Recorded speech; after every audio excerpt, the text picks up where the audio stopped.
Can everyone hear me? Yes. Yeah. Okay.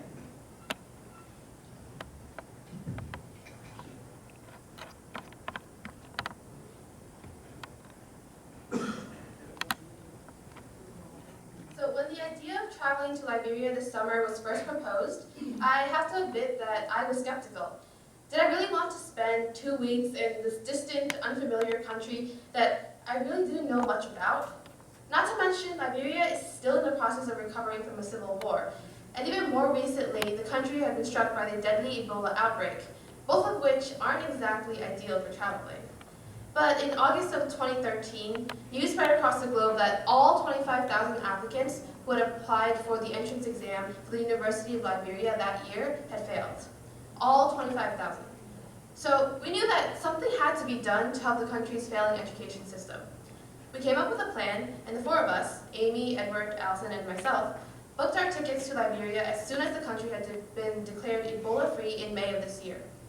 It was definitely a leap of faith, but we decided that our mission would be to implement science bowl competitions into high schools throughout the country in order to supplement their current science curriculum and to promote STEM education as the method of betterment for Liberia's future. When we first arrived in Liberia, which is 4,541 miles away from where we are today, what we saw came as a shock, to say the least. As students in New York who are fortunate enough to have grown up in this urban, well-developed environment our entire lives, being face-to-face with the conditions in such a foreign setting was an experience like none other. We stayed in Monrovia, Liberia's capital, as you can see on this map. And since the monsoon season had already begun, this is what we saw on a daily basis. Roads were unpaved, the ground was a perpetual mixture of potholes, puddles, and mud because of the incessant rain. At one point, I remember we were holding buckets up towards the roof of a car, trying to catch the water as rainwater came in through the roof. The environment itself was in a similar condition. Rotting fruit and trash accumulated in piles from which we would see chickens and other animals feeding. And although the end of the Ebola crisis had been declared, its effects still remained. Water tanks like the one you see here could be found in almost every entrance to a school or government building. And most were accompanied by intimidating signs like these. And I couldn't even be able to tell you the number of times we had our temperatures checked as we entered a new building. But what truly stuck with me the most was seeing children as young as 5 years old with their brothers and sisters walking along roads hoping to sell food, water, anything that they had on hand, maneuvering around cars, physically risking their lives to help support their families. And yet, despite these conditions, what we saw from students came as a surprise. During our 2-week stay in Liberia, we visited numerous schools throughout the country where we observed classes and taught lessons. And we collaborated with the Liberian Ministry of Education to host 3 science bowl competitions. The classrooms, as you can see here, displayed a severe lack of resources. Chalk and erasers were often difficult to find, students didn't have access to textbooks, and many schools didn't have the basic laboratory equipment. The level of knowledge among students and teachers varied greatly, but there was an overall weakness in science and mathematics. For instance, when we were teaching math lessons to 10th, 11th, and 12th graders, many of the students didn't know how to add 2-digit numbers together. But the surprising part was the amount of passion that students had for learning that I can honestly say is remarkable. One morning, we were teaching an interactive math lesson to 10th graders that involved applying trigonometry to determine the height of the chalkboard. And never in my life have I seen students so excited to learn about inverse sine, cosine, and tangent. And in fact, when the lesson was over, the students begged us to stay to teach the next period.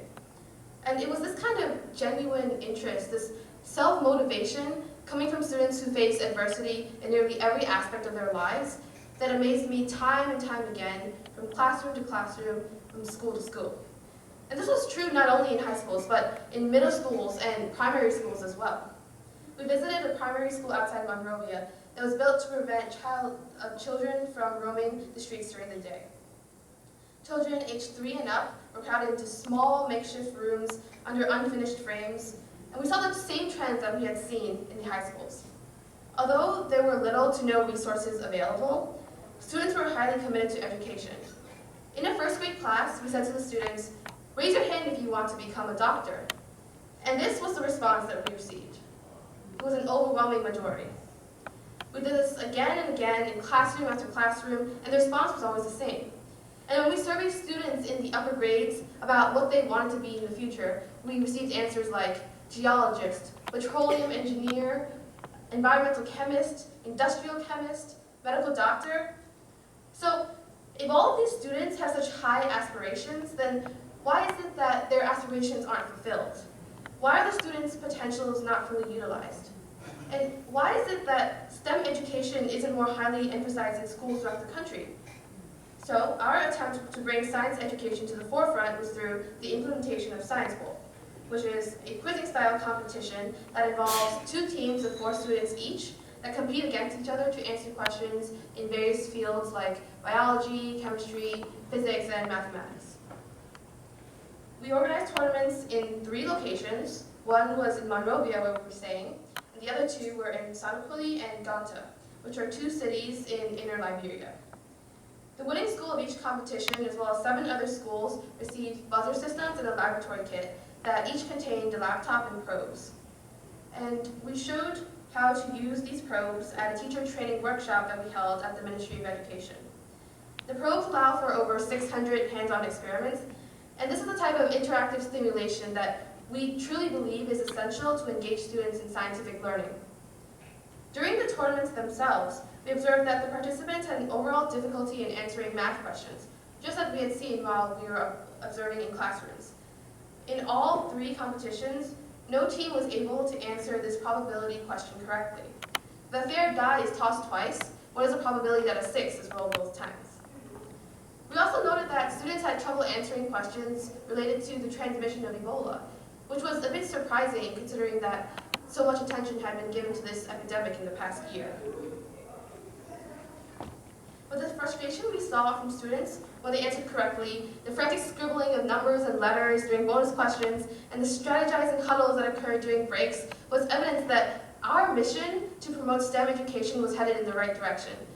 Auditoriums, as you can see here, were full of parents, relatives, coaches, friends of all the participants who all came to support the team members.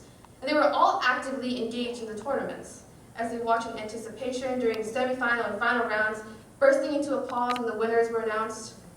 What mattered to us wasn't the number of points each team scored or what place they came in. What mattered the most was the fact that we were able to start the conversation on science education in Liberia that has been neglected for so long. To be able to demonstrate the importance of the STEM fields and to provide an outlet through which students could explore these areas going into the future. I remember seeing the winners' faces beaming with pride as they held their trophy, with looks of elation that you get when you know that your efforts and all your hard work has paid off. Science Bowl allows students to unite under a common goal despite the limitations that they face on a daily basis. So why should any of this matter to you? Why does it matter what a bunch of 16-year-olds did in some foreign country over the summer when it probably doesn't have a direct impact on you? Well, let me just say this. Of course, as part of the human population, it's important for us to help one another and to assist those who are less fortunate. But that's only part of it. The other part, I would say, is arguably the more important part. When discussing developing countries like Liberia, it's easy to place ourselves on a pedestal, as it's instinctual to consider ourselves privileged in comparison. But what we don't realize is that we, in fact, have many lessons to learn from them, even more so than they do from us. The level of enthusiasm and excitement for learning that the students maintain, despite the obstacles that they face every day, is astounding. Now, imagine if these students had access to the same resources that students in developed countries do. Imagine how the tables would be turned if these students had access to things like water, running water, electricity, internet, things we take for granted, as well as educational materials like textbooks, pipettes, petri dishes. I want to end with a quote that we saw hanging on one of the walls of the elementary schools that we visited. It might be a little bit cheesy, but we'll go with it. It says, "The human mind is like an umbrella. It works well when you open it." The purpose of our trip was to promote science education and introduce Science Bowl to schools throughout Liberia. But in the grander scheme of things, we found that we have just as much to learn from Liberians as they do from us, if not even more so. It should be a two-way dialogue, a dialogue that simply requires an open mind and awareness for one another. And finally, I would like to give special thanks to these people and institutions listed, because without their help, our success would not have occurred in Liberia, so thank you.